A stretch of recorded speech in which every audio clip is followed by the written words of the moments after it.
Hi, I'm here with Dave Mihalic over at Shelf Genie, one of the Neighborly brands. So, hi, Dave. Welcome. Hello, Melissa. How are you?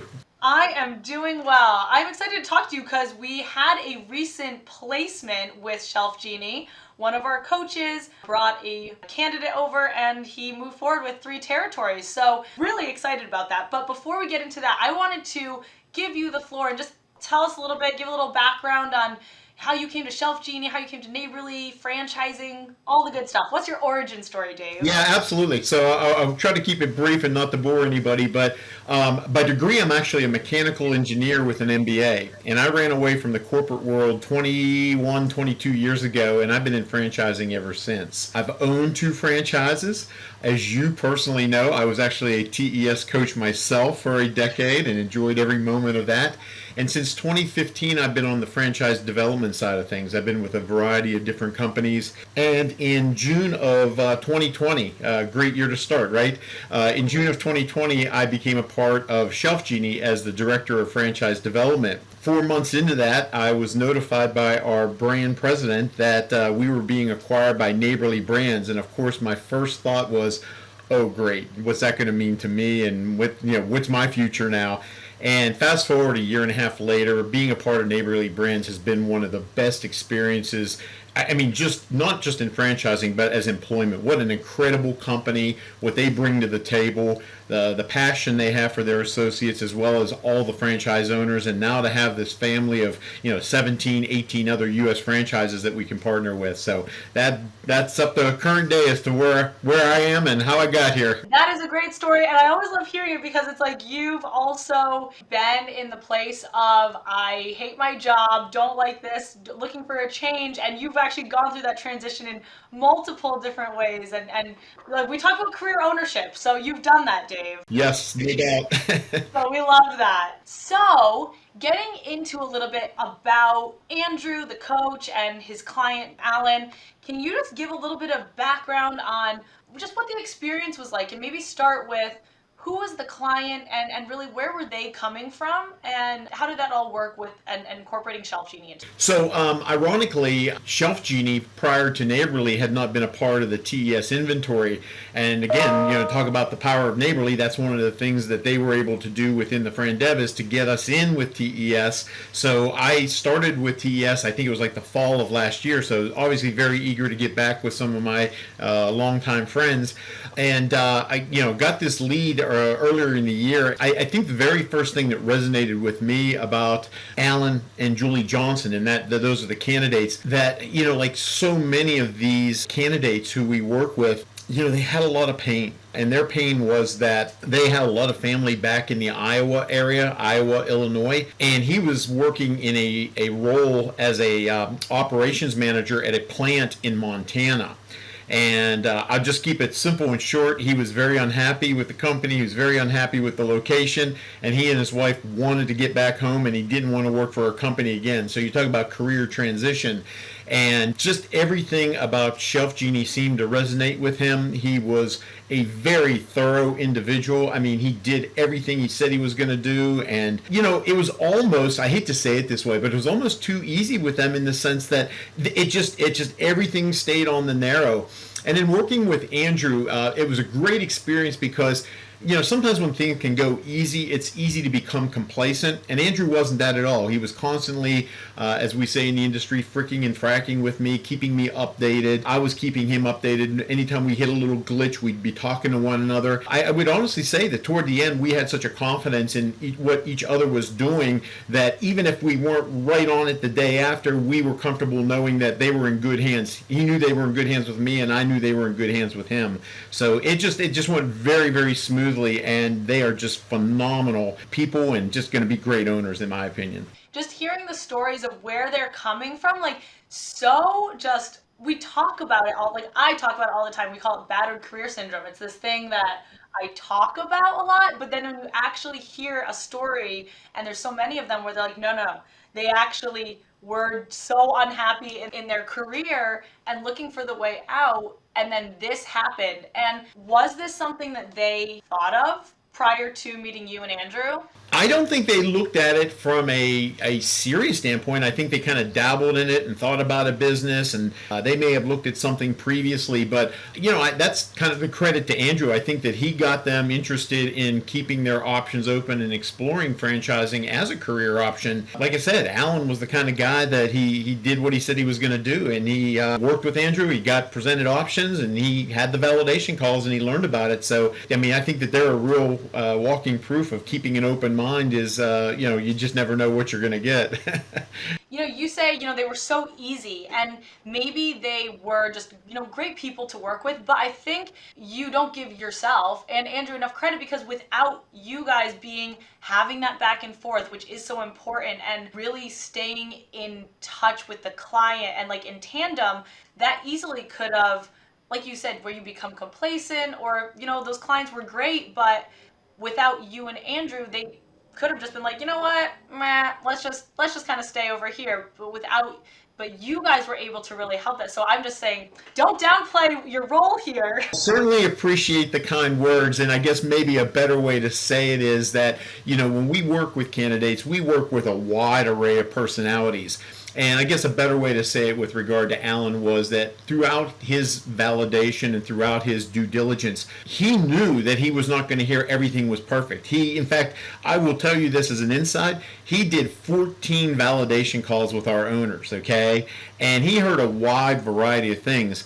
But what I really appreciated when I say it was easy, when he heard something that was not quite right, or something that wasn't as good as it could have been versus another owner, it wasn't a reason not to move forward. It was to him eye-opening and saying, okay, I recognize that not everybody's going to be as successful, but I'm not going to let this be the determinant whether I'm going to move forward or not.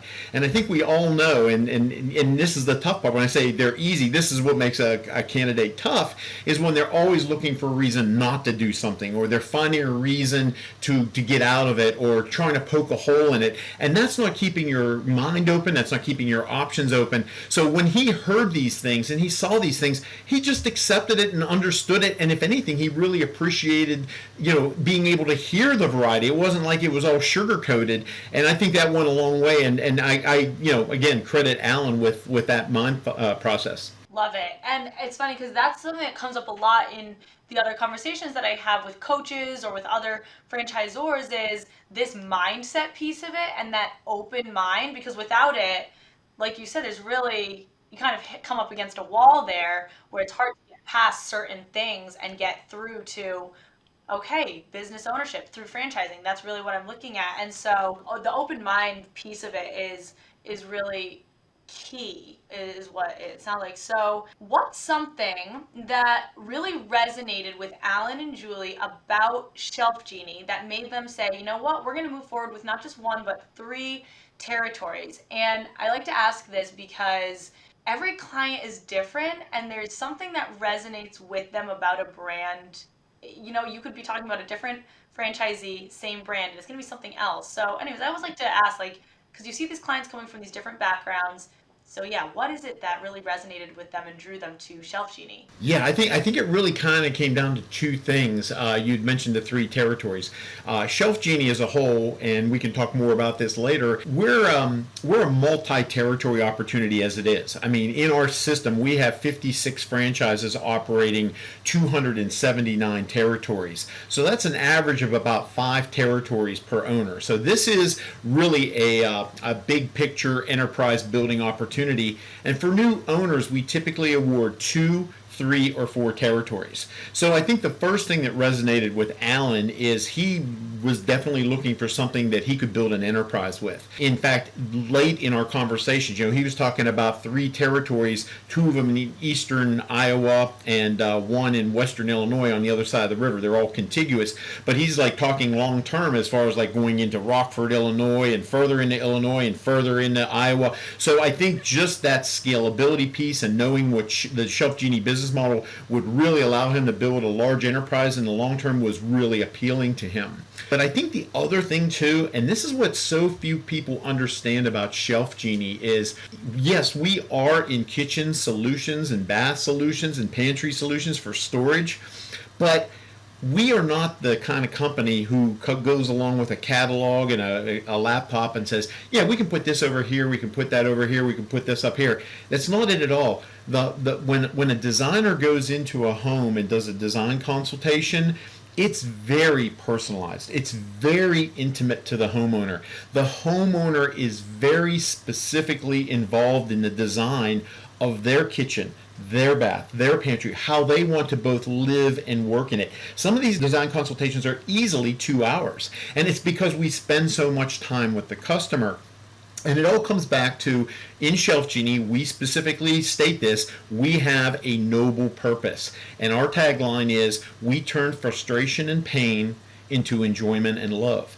And on the surface, I will admit that sounds so fluffy, but being internal to Shelf Genie, I can tell you of testimonial after testimonial that I've heard from homeowners about how the Shelf Genie products and solutions changed their lives. They got their lives back. They were able to cook in their kitchen. Like maybe they were, had a problem with arthritis or flexibility, and now they can actually get the things that they couldn't before. Same within the bathroom and stuff. So I guess where I'm going with this is that this is a very purposeful business. This is really about helping people and changing people's lives. It's not just simple storage solutions. Anybody can do that.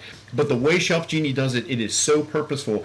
And I believe Alan and Julie both really were looking for something that could be influential, changing people's lives, helping people. We hear that a lot, but how many are out there are really helping people? I mean, we know there are some, but a lot of people wouldn't think of Shelf Genie being it. So I think, that on top of the multi-territory thing, those were the real two things that really, resonated with them. Very well said, like very well laid out. And as you were talking, I was thinking, so we talk about these 4 different pieces: income, lifestyle, wealth, and equity. And that's just, these are the things that coaches start talking to their clients about from the beginning and helping their clients identify, okay, in these 4 different areas, what are your goals, or what do you want to see? Like, what does your future look like with these things? And so I just look at the things that you're speaking to fall into these different lifestyle category, equity, wealth, these things, and it's different for every person.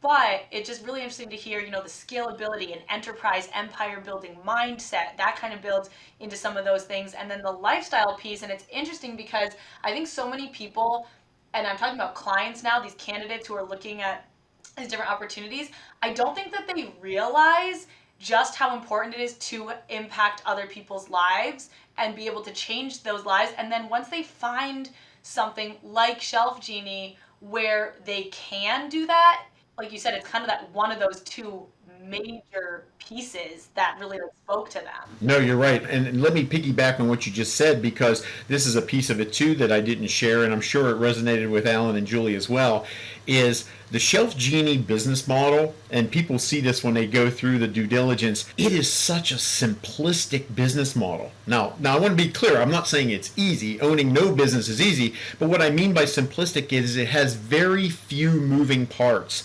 So when an owner in our system gets things up and running and they're clicking on all cylinders, they really are afforded a lot of flexibility and lifestyle with it. And I think a lot of candidates are surprised when they do validation calls, when they're talking to some of our top owners. You would think that these people are having to suck it up and work 60, 70 hours a week in the business, when it's almost the opposite is true. They spend less time in it because it's clicking on all cylinders. So the lifestyle component of this as well for the owners themselves is a huge part of it. Thank you for sharing that piece of it as well. Yeah, and just hearing the different parts, it's not just cabinets or redoing or redesigning. It's so much more than that. And it's we talk about franchising being a vehicle. Shelf Genie is this business model that's a vehicle to allow people to help other people. Absolutely. It's a vehicle to them changing the way they want to live in their home. Like anybody could go to maybe a distributorship and get something to help them get more space. But that's not what this is about. When we are literally doing doing designs and we're taking into account that, say, a family member who spends a majority of the time in the kitchen is vertically challenged, say they're 5'1", 5'2", well then maybe we're doing pull outs that are independent risers so they can pull one out on the left side and see everything and then go and pull it out on the right side. Or maybe underneath the sink there's an independent riser or pull out or glide out on the right side because they spend a lot of time washing dishes and they're right-handed and they want it there. So it truly is as custom as it gets and making their lives simpler. Love that. So thanks for bringing out these different points. What is something that Shelf Genie and you, as you're talking to candidates, you're talking to individuals, what's something that's really valuable and what do you value with your franchisees? I mean, again, it goes back to the things I just mentioned, that purposeful business, the fact that it's so unique. I preface this by saying when you take into account what we do, how we do it, quality on which we do both the design and the products themselves, as well as the scale on which we do it, Shelf Genie does not have a direct competitor. Nobody does what we do, okay? Now, there are other companies that have storage solutions, but it's more of an apples and oranges kind of deal. Nobody does it the way we do it, how we do it, with the quality of the products that we do. I think that that's something that's really unique, and I think it's something that really grabs the attention of a lot of candidates when they're doing the due diligence. Another thing I would say is that what really tends to highlight in people's minds is the lack of overhead in this business. So keep this in mind. This is something a lot of people don't know about Shelf Genie. Every single job that we do is not only custom designed, but it's custom fabricated. And it's being fabricated in our plants. Shelf Genie / Neighborly owns the two manufacturing plants where the products and solutions are made. So we as a company, we control or manage the plants, the personnel, the quality, the shipping, the pricing. Our owners, for something as important as a high quality product, never have to worry about sourcing. We're basically integrating that supply chain of our plants into their business. All they have to do is order it and pay for it. We take care of the rest. So that's huge. So our owners don't have a penny of inventory sitting on the sideline. Also, the boots on the ground in this business are the designers and the installers. They are typically 1099 contractors and they're paid on commission. So you don't have the overhead of any employees. Then you don't have the overhead of a showroom because all the design consultations are actually done right in the home. And lastly, there's typically not the overhead of a warehouse because they're normally contracting with installers who have the ability to receive, inspect, and if they need to, store the products and solutions until they're installed. So when you start adding that all up, okay, no employees, no inventory, no showroom, no warehouse, what does it do? It leaves a lot of capital for the franchise owners to be able to invest in the marketing to grow the business. And that's one of the reasons why it's so incredibly scalable.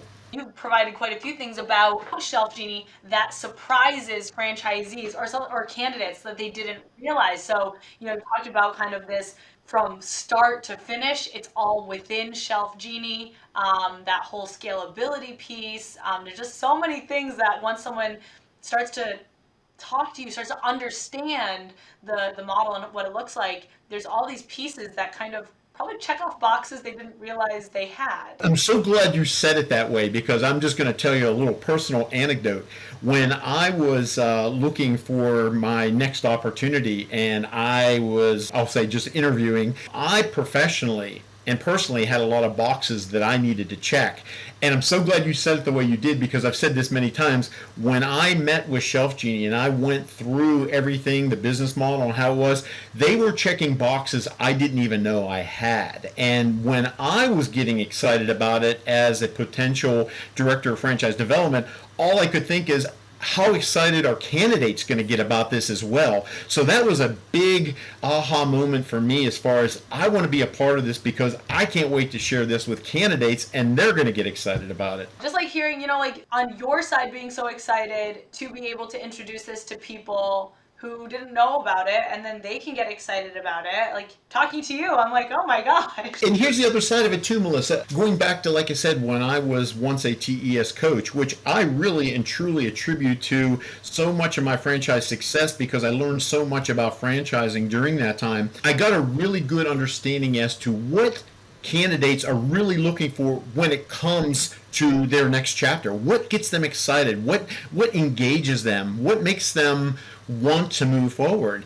And Shelf Genie, again, so many of these things, when we talk about the unparalleled support, even into our item 19 of our FDD, we have one of the most thorough item 19s and transparent, like with the amount of financial information. So when people are wanting to know, like they so often do, how much can I make with this, or how much revenue can I generate? It's listed out in our FDD. It's so transparent, and it's just a real wow factor for candidates. So again, I personally and professionally got excited about it. I knew candidates would as well. And just like the energy, I'm just like, no, this is just like, it's just very natural. It's like, no, I'm really truly excited about all these I things. really am. I really do. And again, just not to like belabor the point, but going back to like checking off boxes that people didn't even have, every single client, every single candidate is different. They have like, and we talk about meeting the client where they're at. And so that's going to be different for every single person. So, Alan was in a place where he's really, really frustrated with his current job. So he's looking already. Some people might not be there. Some people might be like 6 steps ahead of where Alan was in his mindset. And so it also sounds like with Shelf Genie, everyone has these different check boxes. Everyone has these different things that they're looking for and pain points, motivators, whatever. And so it sounds like Shelf Genie really does a great job helping people understand, okay, where and how can Shelf Genie meet you and help you individually? Again, like, as you're providing customized solutions for these customers of Shelf Genie, you're also providing like a customized solution for these franchise candidates. There's no doubt about that. And to give you a good example of that, it surprises again a lot of people, is how many females we have in the ownership of this company. A lot of female owners and a lot of husband and wife teams. And this business is so conducive to husband and wife teams because they can divide and conquer. Remember, I told you that the boots on the ground are the designers and the installers. We want our owners to be full-time owners. We don't want them, buying themselves a job, okay? So with that being said, if you get a husband and wife team, we have scenarios where the husband might be, full-time in the ownership role, and the wife is actually one of the designers in the business. We also, and this is an actual owner in our system where the wife does more of the ownership and the husband does, a majority of the installs. So a lot of flexibility there with how they can and when they want to participate. We just need, if it's a husband-wife team or a father-son or father-daughter team, we just want full-time participation, even if it's tag teamed in the business, because this is not a semi-absentee opportunity, okay? But it does give a lot of flexibility. And when you talk specifically about meeting where they're at, if they're saying, hey, I want something my wife and I can do together, or I want to be in it part-time but she'll be in it full-time, those options are there with this business model. Still a lot of flexibility on many, many different fronts, figuring out, again, the customized solution for these people. So as we're wrapping things up here, wanted to ask two final questions. So if you were speaking with another brand who's going to work with TES or who is working with TES, what would you tell them? Like 1 or 2 things to really maximize kind of that relationship. Another franchise brand who is working with the Entrepreneur Source in the same way that Shelf Genie is, how should they work with TES? The first word that comes to mind is honesty, okay? Because I think that's the best way to build the trust. Back again, when I was a TES coach, they always talked about the 3-legged stool, the franchise, the client, and the coach. And if you don't have that trust and rapport, that stool's going to be pretty wobbly. So I make it a point. And again, maybe it comes back to my past experience, but I'm very honest with all the TES coaches. If I get somebody who I feel that there's a genuine red flag or maybe something that we need to keep an eye on moving forward, I immediately share that with a TES coach. And I tell them, I said, I'm not trying to be negative, but I think it's really important that we have to know this. Like if they're telling me that their wife is very apprehensive and she's not on board with this is something we need to address up front, because don't waste our time going through that whole thing if she's not on board with it. Let's get her involved earlier in the process. So I think just by spending as much time sharing feedback, whether they already know it or they don't, take the time to share with the TES coach and let them know, because I think that's really going to help them be a better coach. And then in their conversation, it's going to help me be a better franchisor with the feedback that they give. Sometimes I think it's so almost like Yeah, of course you're going to do that, but when you're actually in the moment, sometimes, like you said, take the time. And sometimes I think we all get so busy that it's like, I don't think I have the time, so we just got to keep moving, moving, moving, and it actually makes a world of difference. From what I've, my conversations and things, it makes a world of difference to take a little bit of extra time so everyone's on the same page and you can address those things earlier on, as opposed to down the road getting surprised. Let me just add this one more piece. When I do an introductory webinar with a candidate, okay, again, just my way of doing things, with TES or any other franchise consulting group, I get a profile, right? I minimize how much I look at that initially. Okay, I don't want it to be a bias for me. I want to determine it on my own first and then compare and contrast. So when I do an introductory webinar with a candidate, it's usually about an hour and 15 minutes. And I will tell you, at least a half hour on the front end is about them. It's getting to know them. And as we say within Neighborly in our vernacular, it's we're getting to know their why. Okay, what is the reason? They have to be able to articulate basically first what their pain is. What's making them, what's bringing them to the point that they want to start looking at a franchise. What is the pain? How do they articulate it? And most importantly, how do they articulate the idea of, if I were to have a business, how that pain gets eliminated? Okay, if they can't articulate that, if they don't have a why, there's a barrier there. You just really can't continue to move on. It's like not having gas in the car. Okay, so I spend a lot of time on the front end with candidates, and that's a big piece of what I share with TES coaches. I hate to give up the secret sauce. It's not that secret, but I know there's a lot of franchises that don't do that, and that's okay. That's a advantage Shelf Genie.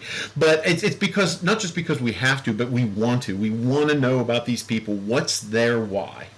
Okay, we're starting with kind of that with Simon Sinek. We're starting with the why over here with the income, lifestyle, wealth, and equity, so that the client can answer that for you as well. And like you said, it's gas in the tank, so that it's not just features and benefits of the franchise, because that's not going to motivate someone to kind of move all the way through. Usually, it's really like, okay, what can the business do for me? How can I work with this business? Like, how can we make this win-win on all sides to meet the why?